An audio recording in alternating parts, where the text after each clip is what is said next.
நல்லா ஆழமா புரிஞ்சுங்க. பிராரப்த பேஸ்ட் சிவிலைசேஷனா சொசைட்டியா உங்களை மாத்திக்கிறதுக்கு மட்டும்தான் வாழ்க்கை வாழறதுக்கான வழி. நல்லா இன்னொரு முக்கியமான விஷயம், ஆகாமிய பேஸ்டா இருந்தாதான் வெல்த்தியா இருப்போம், ரிச்சா இருப்போம்ன்றதும் ராங்கான கான்செப்ட். உங்களுடைய பிராரப்தத்தை வாழ ஆரம்பிச்சீங்கன்னா உங்களுடைய ஓன் வேலை நீங்க கிரியேட்டிவிட்டி எக்ஸ்பிரஸ் பண்ணுவீங்க. கட்டாயமா இப்ப இருக்கிறத விட பெஸ்ட் பர்சனா வாழ்வீங்க, அதிகமான வெல்த்தோட வாழ்வீங்க. ஆழ்ந்து புரிஞ்சுங்க. பிராரப்த பேஸ்ட் உங்க டிசையர் பேஸ்டா நீங்க வாழ ஆரம்பிச்சீங்கன்னா ஒவ்வொரு தனித்தனி இண்டிவிஜுவலும் வெல்த்தி ஆவீங்க.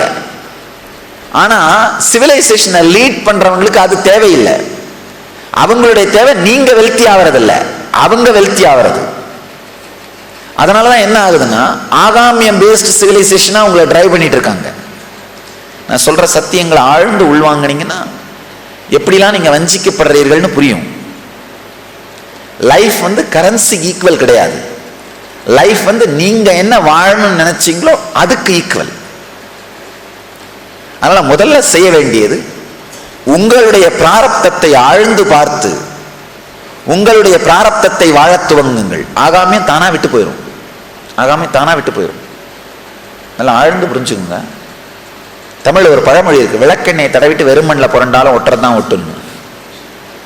இது ஒரு சத்தியமான ஒரு பழமொழி. உங்களுடைய லைஃபோட சென்டர், உங்களுடைய கோரை கண்டுபிடிச்சு உங்களுடைய பிராரப்தை நீங்க டிசைன் பண்ணீங்கன்னா உங்களை அறியாமலே வெல்த்தை உங்களை நோக்கி ஈர்ப்பீங்க, நீங்க ரிச் ஆயிடுவீங்க. ஆனா உங்க மேல திணிக்கப்பட்ட ஆகாமியத்தை நோக்கி ஒர்க் பண்ணிட்டு இருந்தீங்கன்னா உங்களை யூஸ் பண்றவங்க தான் ரிச் ஆவாங்க. யார் அந்த ஆசைகளை உங்களுக்குள்ள திணிச்சாங்களோ அவங்க தான் ரிச் ஆவாங்க, அவங்க தான் ரிச் ஆவாங்க. வேற ஒண்ணுமே இல்லை. இட் இஸ் ஜஸ்ட் என்ன ஒரு கேம். இது மொத்தமுமே ஒரு கேம். ஆகாமியம் பேஸ் பண்ணி வாழ்ந்தீங்கன்னா நீங்கள் வஞ்சிக்கப்படுகிறீர்கள். பிராரப்தம் பேஸ் பண்ணி வாழ்ந்தீங்கன்னா நீங்க ஆனந்தமா வாழறீங்க. நல்லா ஆழமா புரிஞ்சுக்கோங்க. ஈவன் அழகு கூட, நீங்க ஒவ்வொருத்தருமே அழகு, நீங்க ஒவ்வொருத்தருமே யுனிக் அப்படின்னு உணரும் பொழுது உங்க பிராரப்தத்தை வாழ்வீங்க. அப்படி இல்லாம யாராவது ஒரு மாடலை வச்சுட்டு அந்த மாதிரியே நான் இருக்கணும்னு உங்களை சிவி சிவி சிவி சிவி செதுக்கிட்டு இருந்தீங்கன்னா ஆகாமியத்துல வாழறீங்க. உங்களுக்குள்ளேயே ஒரு பெரிய டென்ஷன் உருவாயிடும், கேப் உருவாயிடும். ஒரு ஆழமான ஒரு சத்தியம், கடவுள் இன்ஜினியர் இல்லை, கடவுள் ஒரு ஆர்டிஸ்ட். அவர் ஒரு கலைஞர், இன்ஜினியர் இல்லை. இன்ஜினியர் இருந்தால் என்ன பண்ணியிருப்பாரு? ஒரே ஒரு mould miss world mister world போட்டு அப்பா 4 மில்லியன் இந்தியாவுக்கு அனுப்பு, 2 மில்லியன் யூஎஸ்க்கு அனுப்பு, 3 மில்லியன் ஆஸ்திரேலியாவுக்கு அனுப்பு, ஒரே மோல்ட போட்டு அனுப்பிச்சிருப்பாரு. இன்ஜினியராக இருக்க புத்திசாலித்தனம் தேவையில்லை. ஒரே மோல்ல போட்டு அனுப்பி இருப்பாரு. கடவுள் இன்ஜினியர் இல்லை, அவர் ஆர்டிஸ்ட். நம்ம ஒவ்வொருத்தரையும் தனித்தனியா பெயிண்ட் பண்றாரு, தனித்தனியா செதுக்கிறாரு. அதனால நாம யுனிக், நம்முடைய நேச்சர் யுனிக் அப்படின்னு புரியும் பொழுது நாம ஒரு தனி மலர். நாம யாரையும் நம்மளோட கம்பேர் பண்ணி பார்க்க வேண்டிய அவசியமே இல்லை. நம்முடைய பிராரப்தம் நம்முடைய பொறுப்பு, நம்முடைய அழகு நம்முடைய பொறுப்பு. ஆழமா புரிஞ்சுங்க. இந்த அழகு பத்தி பிரச்சனை மாடர்ன் டேல பெரிய பிரச்சனை, மிகப்பெரிய பிரச்சனை. நம்ம ஏதாவது ஒரு கான்செப்டை வாங்கிக்கிட்டு இந்த அழகுன்னா இப்படி இருக்கும் அப்படி இருக்கும் ஏதாவது ஒரு கான்செப்டை வாங்கிக்கிட்டு, ஒரு கொடுமை என்னன்னா இன்னொரு உடம்பு அழகுன்னு நீங்க நினைக்க ஆரம்பிச்சிட்டீங்களே உங்க உடம்புக்கும் உங்களுக்கு நடுவில் கேப் உருவாக ஆரம்பிச்சிடும். கான்சியஸா கேப் உருவாக ஆரம்பிச்சிடும். அந்த கேப் தான் கேன்சருக்கான விதை. நல்லா ஆழமா புரிஞ்சுங்க. இப்ப நான் சொல்ற வார்த்தைகள் அத்தனைக்கும் நான் பொறுப்பு. நான் என்னுடைய பர்சனல் அனுபூதியிலிருந்து நான் பண்ண கான்சியஸ் ரிசர்ச்ல இருந்து உங்களுக்கு சொல்றேன். இந்த நான் இப்ப சொல்ற சத்தியத்தை பதஞ்சலியும் சொல்றாரு. ஆனா பதஞ்சலி சொல்றாருன்றதுக்காக நான் சொல்லல, நான் என்னுடைய அனுபவத்திலிருந்து சொல்றேன். இப்போ ஒரு ஆண் பெண்ணை பார்த்து ஈர்க்கப்படுவதோ இல்ல பெண் ஆணை பார்த்து ஈர்க்கப்படுவதோ நான் சொல்லல. ஒரு ஆணே இன்னொரு ஆணை ஒரு மாடலா வச்சுட்டு அதே மாதிரி இருக்க முயற்சி பண்றது. அவர் அழகு பாரப்பா, நம்மளால அந்த மாதிரி முடியலையே, அதே மாதிரி ஹேர் கட் பண்றது, அதே மாதிரி ட்ரெஸ் பண்றது, அதே மாதிரி பெயிண்ட் பண்றது, அதே மாதிரி உடம்ப பில்ட் பண்ண முயற்சி பண்றது. அதே மாதிரி ஒரு பெண் இன்னொரு பெண்ணை மாடலா வச்சுட்டு அந்த உடம்பு அழகா இருக்கு, நம்ம உடம்பு அது மாதிரி மாறணும்னு சொல்லி பிளான் பண்ணி ஒர்க் பண்றது. அழகா புரிஞ்சுக்கோங்க, அந்த உடம்பு அழகாவே இருந்தா கூட அந்த உடம்பு மூலமா உங்களால ஒரு கப் டீ குடிக்க முடியுமா? ஒரே ஒரு கப் டீ கூட உங்களால அந்த உடம்பு மூலமா என்ஜாய் பண்ண முடியாது. நீங்க கேரி பண்ற உடம்பு மூலமா மட்டும்தான் என்ஜாய் பண்ண முடியும். எப்ப நீங்க இன்னொரு உடம்பு அழகுன்னு நினைச்சீங்களோ அப்பவே அந்த உடம்பு பத்தி ஐடியாஸ் ஆகாமியமா அக்வயர் பண்றீங்க, ஆகாமியமா வாங்குறீங்க. அப்ப என்ன ஆகுது, உங்க உடம்புக்கும் உங்களுக்கு நடுவில் கேப் உருவாயிடும். ஆழ்ந்து பாருங்க, இந்த உடம்பை 24 மணி நேரம் சுமக்கிறீங்க, இதை நீங்க ஒரு லவ்விங்கா கேரிங்கா ட்ரீட் பண்றதே இல்லை. உங்க உடம்பை நீங்களே கண்ணாடியில் உட்காந்து பாக்குறதில்ல பாருங்க, மேக்கப் பண்றதுக்கு பாக்குறீங்க. அது எப்படி இல்லையோ அது மாதிரி மாத்துறதுக்கு, எப்படி இருக்கணும்னு நீங்க நினைக்கிறீங்களோ அது மாதிரி மாத்துறதுக்கு பாக்குறீங்களே தவிர நீங்களே உங்களை ஒரு லவ்விங்கா கேரிங்கா டச் பண்றதே இல்லை. என்னதான் நீங்க இந்த உடம்பை வச்சிருந்தீங்கனாலும் உங்களுக்கும் இந்த உடம்புக்கு நடுவில் கான்சியஸா பெரிய கேப் இருக்கு. உங்களை தனியா நீங்க பார்க்கும்போதெல்லாம், குளிக்கும் பொழுதோ வேற ஏதாவது பார்க்கும்போது எல்லாமே என்ன நினைக்கிறீங்க, உடம்பு இப்படி இருக்கணும், இந்த டைமென்ஷன் இப்படி மாறி இருக்கணும், அந்த டைமென்ஷன் மாறி இருக்கணும், இந்த காம்ப்ளெக்ஷன் கொஞ்சம் மாறி இருந்தா நல்லா இருக்கும்ல, இந்த ஸ்கின் கலர் இப்படி வந்துருச்சு, எதையாவது ஒண்ணுத்த கேப்பை கிரியேட் பண்ணிட்டே இருக்கீங்க. ஆழ்ந்து புரிஞ்சுக்கோங்க, இதெல்லாமும் ஆகாமியம்.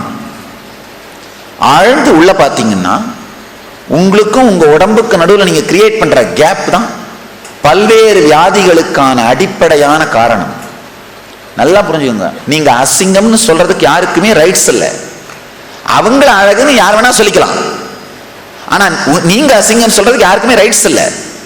நீங்க எல்லாருமே அழகு, முடிஞ்சு போச்சு, இதுல வேற ஒண்ணுமே இல்லை. பெரிய பிரச்சனை என்னன்னா, நாம கலெக்ட் பண்ணி வச்சிருக்கிற ஆகாமிய லோடு, கலெக்ட் பண்ணி வச்சிருக்கிற ஆகாமிய லோடு, இவங்க அழகு அவங்க அழகு அது அழகு இது அழகுன்னு கலெக்ட் பண்ணி வச்சிருக்கிற லோடு என்ன பண்ணுது, நம்மளையே அக்செப்ட் பண்ணிக்க விடுறதில்லை. முதல்ல நீங்க செய்ய வேண்டிய வேலை, இந்த லோட வெளியில எடுங்க. இந்த மிஸ் யூனிவர்ஸ், மிஸ்டர் யூனிவர்ஸ், இதெல்லாம் காஸ்மெட்டிக் இண்டஸ்ட்ரீஸ். அவங்க ப்ரமோட் பண்ற பிசினஸ். இப்ப அவங்க ப்ராடக்ட் வித்தாகணும், அப்ப என்ன பண்ணி ஆகணும், அவங்க 4 பேரை மாடலா காமிச்சாகணும். 4 பேரை மாடலா காமிச்சு இம்பிராக்டிக்கலான ஒரு ஐடியாவை உங்க மேல திணிச்சாகணும். அப்ப நேச்சுரலா நீங்க என்ன பண்ணுவீங்க, இருக்கிற அத்தனை ஸ்பேர் பார்ட்டையும் வாங்கி ட்ரை பண்ணி பார்ப்பீங்க. இது ஒர்க் அவுட் ஆகுமா, அது ஒர்க் அவுட் ஆகுமா, இது சரியாகுமா, அது சரியாகுமா, பல்லுல இருந்து தலை வரைக்கும் எல்லாத்தையும் ட்ரை பண்ணி பார்ப்பீங்க. இது ஒரு பிசினஸ் தான். ஆழமா புரிஞ்சுக்கோங்க, உங்களுடைய உடம்பு இன்னொருத்தருக்கு இன்கம் சோர்ஸா மாறக்கூடாது. இப்ப ஆக்சுவலா உங்க உடம்பு அவங்களுக்கு இன்கம் சோர்ஸ். அப்ப அவங்க நேச்சுரலா என்ன பண்ணுவாங்க, இருக்கிற அத்தனை விதமான கெமிக்கலையும் ப்ராடக்டையும் உங்க தலைமையில கட்டி ஆகணும், அப்ப ப்ரமோட் பண்ணி ஆகணும். தெளிவா தெரிஞ்சுக்கோங்க, இன்னையில இருந்து தெரிஞ்சு, யாருக்காவது உங்களுக்கு நீங்க அழகு கம்மின்னு தோணுச்சுன்னா புரிஞ்சுக்கோங்க, இன்னைக்கு நான் சொல்றேன் உங்களுக்கு, நீங்க எல்லாம் அழகு, அவ்வளவுதான். நீங்க அத்தனை பேரும் அழகு. மிஸ் யூனிவர்ஸ்னா மிஸ்டர் யூனிவர்ஸ்னா நான் உங்களுக்கு ஒரு யூனிவர்ஸ் கொடுக்குறேன், எல்லாம் வச்சுக்கோங்க. அவங்களாலையாவது ஒரு யூனிவர்ஸ் தான் டிக்ளேர் பண்ண முடியும், நான் மொத்த எல்லா யூனிவர்ஸும் டிக்ளேர் பண்றேன். நீங்க எல்லாரும் மிஸ் யூனிவர்ஸ் மிஸ்டர் யூனிவர்ஸ் தான். நீங்க யுனிக்கா இருக்கீங்க, நீங்க ஒருத்தரும் யூனிக். இது ஆழ்ந்து உள்வாங்கினீங்கன்னா உங்களுக்கும் உங்க உடம்புக்கும் இருக்கிற இடையில இருக்கிற இடைவெளி குறையும். உங்களுக்கும் உங்க உடம்புக்கும் நடுவில் இருக்கிற இடைவெளி குறையும். நல்லா ஆழ்ந்து பார்த்தீங்கன்னா இந்த ஊண்டை கேரி பண்றவங்க நிறைய பேர் இருக்காங்க. நிறைய பேர் தன்னுடைய கலரோ இல்லை உடலோட டைமென்ஷன்ஸோ இதை பேஸ் பண்ணி ஊன் கேரி பண்றது, இதெல்லாம் ஆகாமியம். நல்லா புரிஞ்சுக்கோங்க, நீங்க எதுக்காக உடம்பு எடுத்தீங்களோ அதுக்கேற்ற மாதிரி உங்க உடம்பு அமைச்சிருக்கீங்க, அவ்வளவுதான். அந்த பர்பஸுக்காக கை கால்கள் உடம்பு நாக்கு புலன்கள் இதெல்லாம் அமைச்சிருக்கீங்க. நீங்க அதை வாழுங்க. இங்க வந்தப்புறம் யாரோட உடம்பையோ பார்த்து அதுக்கேற்ற மாதிரி உங்களை மாத்தணும்னு பிளான் பண்ணாதீங்க. நீங்க இங்க வந்தப்புறம் யாரதையோ பார்த்து அதுக்கேற்ற மாதிரி மாறணும்னு பிளான் பண்ணாதீங்க. நீங்க ஹெல்த்தியா இருக்கிறதோ ஆக்டிவா இருக்கிறதோ அலைவா இருக்கிறதோ தப்புன்னு நான் சொல்ல வரல. இல்ல உங்களுக்கு தேவையான நீங்க ட்ரெஸ் பண்றதையோ மேக்கப் பண்றதையோ தப்புன்னு நான் சொல்ல வரல. ஆனா இன்னொரு உடம்பை பார்த்து அந்த மாடலை வச்சுக்கிட்டே எங்கிட்டு இருக்கிறது வேண்டான்னு சொல்ல வரேன். கண்டினியூஸா கேரி பண்ணிட்டு இருக்கீங்க.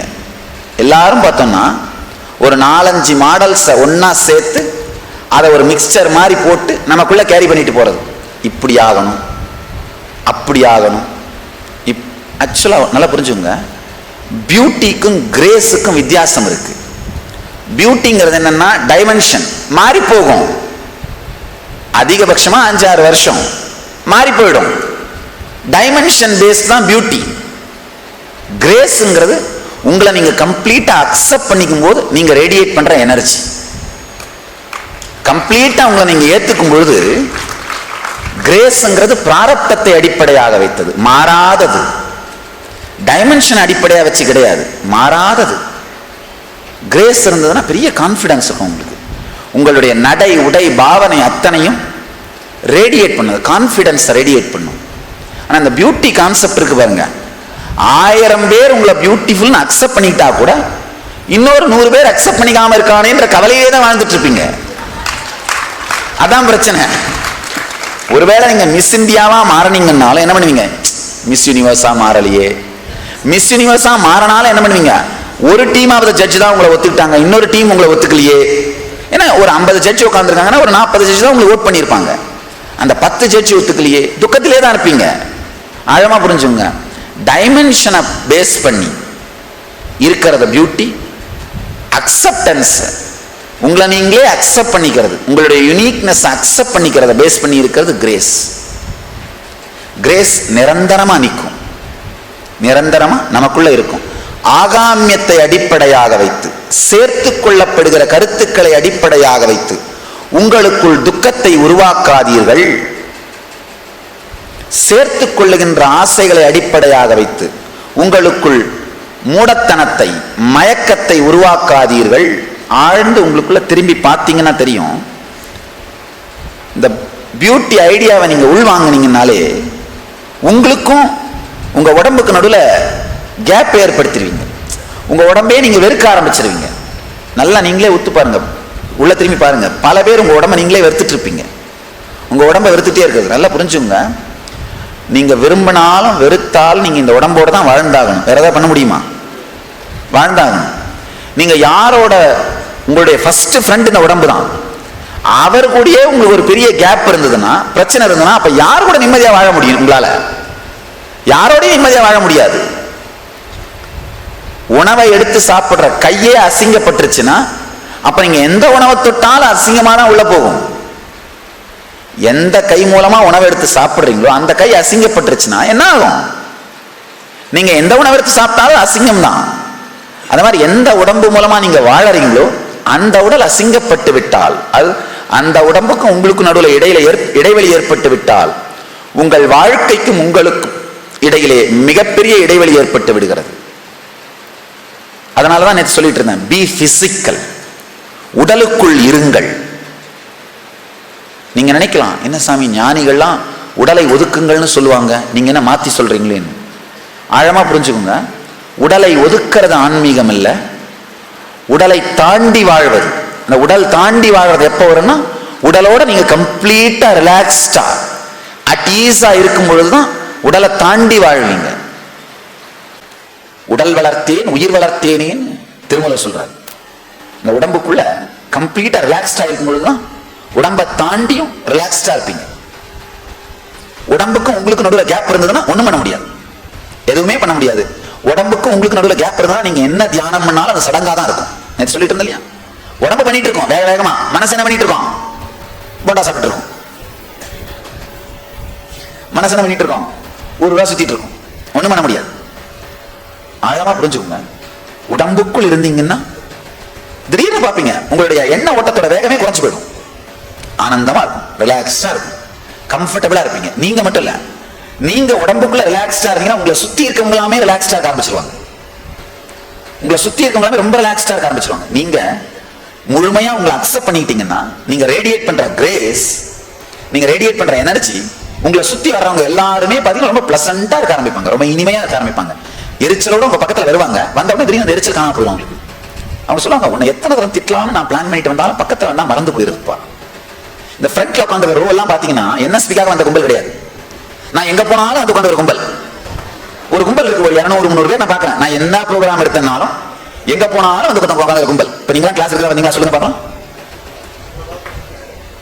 வேற ஒண்ணும் இல்ல, ஞானியினுடைய சாநித்தியத்துல உட்காரும்போது பிளசண்டா இருக்கு. அவ்வளவுதான். உங்களை நீங்களே ஆழமா அக்செப்ட் பண்ணிக்கிறது. நல்லா புரிஞ்சுங்க. பிசிக்கலா உங்களை அக்செப்ட் பண்ணிக்கிட்டீங்கனாலே பல விஷயங்களை உங்களை அக்செப்ட் பண்ணிக்க ஆரம்பிச்சிருவீங்க. உங்களை உள்வாங்க ஆரம்பிச்சிருங்க. நீங்க எடுத்துட்டு வந்த பிராரப்தம் இதுதான், நீங்க வாழணும்னு நினைச்சது இதுதான். இந்த பிராரப்தத்தை வாழ தோங்குங்கள். நல்லா புரிஞ்சுங்க. பிராரப்தத்தை சில பேர் நினைக்கிறது உண்டு, என் பிராரப்தம் இவ்வளவுதான் நினைச்சு நான் வாழ்ந்தா எனக்கு எப்படி சாமி செல்வம் சேரும், வளம் வரும். நல்லா புரிஞ்சுங்க. பிராரப்தத்தை நீங்க வாழ ஆரம்பிக்கும் உண்மையிலேயே வளம் வர ஆரம்பிச்சு. ஏன்னா உங்களுக்குள்ள எக்ஸ்ட்ராடினரியான எனர்ஜி எக்ஸ்பிரஸ் ஆகும். இந்த ஆகாமியம் ஆசைகளை சேர்த்து சேர்த்து டைம் அதுல வேஸ்ட் பண்றத குறைச்சிருவீங்க. ராங்கான வெல்த் சேர்க்க மாட்டீங்க. நல்லா புரிஞ்சுக்கோங்க. இப்ப நீங்கெல்லாம் மற்றவங்கெல்லாம் வெல்த்னா என்னன்னு உங்களுக்கு கத்து கொடுக்காங்களோ அந்த மாதிரி தான் வெல்த் வச்சிருக்கீங்க. நீங்க வெல்த்னு எதை நினைக்கிறீங்களோ அதை வச்சு வாழல. நீங்க வெல்த்னு எதை நினைக்கிறீங்களோ அதை வச்சு வாழல. உங்களுக்குள்ள நீங்க பிளசண்டா இருக்கிறதா ஃபர்ஸ்ட் வெல்த். அதை அடிப்படையா வச்சு உங்களை சுத்தி என்ன வெல்த் சேருதோ அதான் உங்க வெல்த்.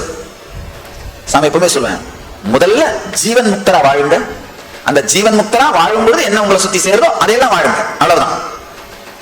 அதை விட்டு நீங்க என்ன பண்றோம், எதெல்லாமோ சுத்தி சேருது அப்படிங்கிறதுக்காக ஜீவன் முக்தியை வித்துறாதீங்க. எதுக்காக வேணா ஜீவன் முக்திக்காக எதை வேணா விற்கலாம், ஆனா எதுக்காகவும் ஜீவன் முக்தி விற்க கூடாது.